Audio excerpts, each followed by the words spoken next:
ஆன்மீக நண்பர்களுக்கு வணக்கம். இன்று நாம் காணவிருக்கும் திருக்கோவில் கரூர் மாவட்டம் கரூர் எனும் ஊரில் அமைந்துள்ள அருள்மிகு ஸ்ரீ கல்யாண பசுபதீஸ்வரர் திருக்கோவில்.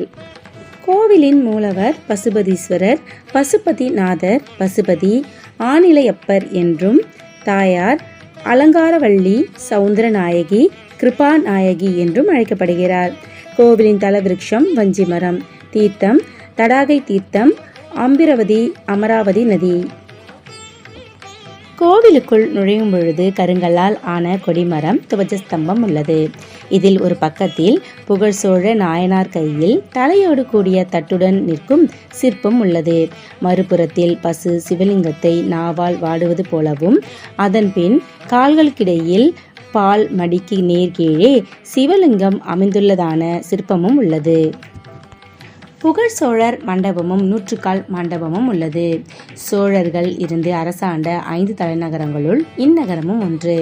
நடராஜர் சன்னதியும் கோஷ்டமூர்த்தமாக தட்சிணாமூர்த்தி முதலியவையும், உள் பிரகாரத்தில் ஒரு சுவாமி சன்னதியும் லக்ஷ்மி சன்னதியும் அடுத்து 6 முருகர் சன்னதியும் உள்ளது. 18 சித்தர்களில் ஒருவரான கருவூரார் என்ற சித்தர் வாழ்ந்து பேறு அடைந்த கோவில். இவர் ஆனிலையப்பரோடு ஐக்கியமானதால் கருவறையில் உள்ள சுயம்புலிங்கம் சற்றே சாய்ந்தவாறு உள்ளது. இங்குள்ள ஆனிலை எனும் லிங்கம் வடிவமானது முற்றிலும் சுயம்புமூர்த்தி ஆகும். புற்றிடங்கொண்ட ஈசரை முதலில் வழிபடும் பெருமை பெற்றவராக பிரம்மதேவர் குறிப்பிடுகிறார். காமதேனுவால் வழிபட்ட சிவாலயம் இது. காமதேனு வழிபடும் பொழுது குழம்பு சிவலிங்கத்தின் மீது பட்டதால் ஏற்பட்ட குழிவான தழும்பு வடிவம் உள்ளது. 18 சித்தர்களில் ஒருவரான சித்தர் கருவூரார் இத்தலத்துள் தென்மேற்கு மூலையில் கோயில் கொண்டுள்ளார். பற்றற்றவராக வாழ்ந்திருந்த இவர் மீது அந்தணத்தை சார்ந்தவர்கள் வாம மார்க்கத்தை கடைபிடித்து மது புலால் இவைகளால் பூஜை செய்வதாக மன்னரிடம் குறை கூற, மன்னன் இவரிடம் எக்குறையும் காணாது குறை கூறியவர்களை தண்டித்தான். மீண்டும் மீண்டும் அந்தணர்கள் தொல்லை தரவே இவர் தைப்பூசத்தன்று ஆனிலையப்பருடன் ஐக்கியமானதாக கூறப்படுகிறது. இக்கோவிலின் வரலாறு என்னவென்றால், பிரம்மனுக்கு தன் படைப்பு திறனால் ஏற்பட்ட கர்வத்தை அடக்க சிவபெருமான் காமதேனுவை கொண்டு திருவிளையாடல் நடத்தினார். அதன்படி காமதேனு நாரதர் கூறியபடி பூமிக்கு வந்து வஞ்சி வனமாக இருந்த இத்தலத்தில் தவம் செய்தது.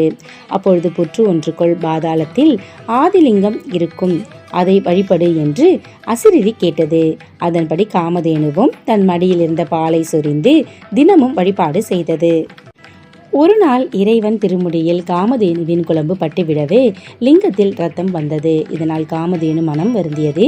இதனை கண்ட இறைவன் காமதேனுவிடம், நீ என்னை வழிபட்ட காரணத்தினால் இந்த உலகம் என்னை பசுபதிநாதர் என்ற பெயரால் அழைக்கும்.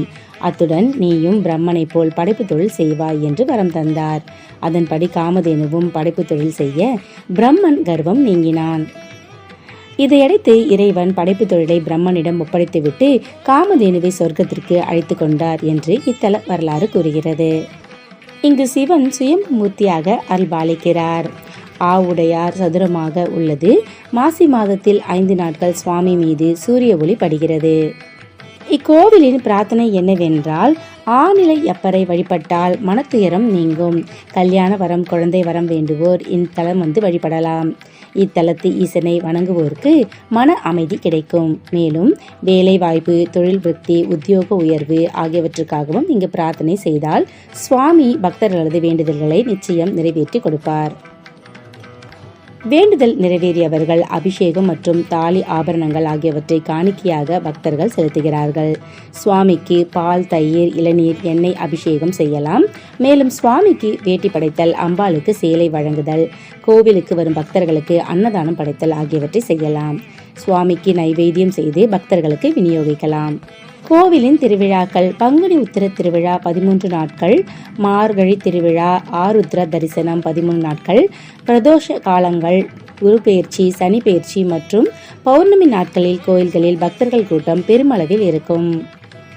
சிவனின் தேவார பாடல் பெற்ற 274 சிவாலயங்களில் இது 211வது தேவார தலமாகும். பக்தர்கள் அனைவரும் இத்திருத்தலத்திற்கு வந்து கல்யாண பசுபதீஸ்வரரை வழிபட்டு வாழ்வில் எல்லா வளமும் பெற அன்புடன் வேண்டுகிறோம்.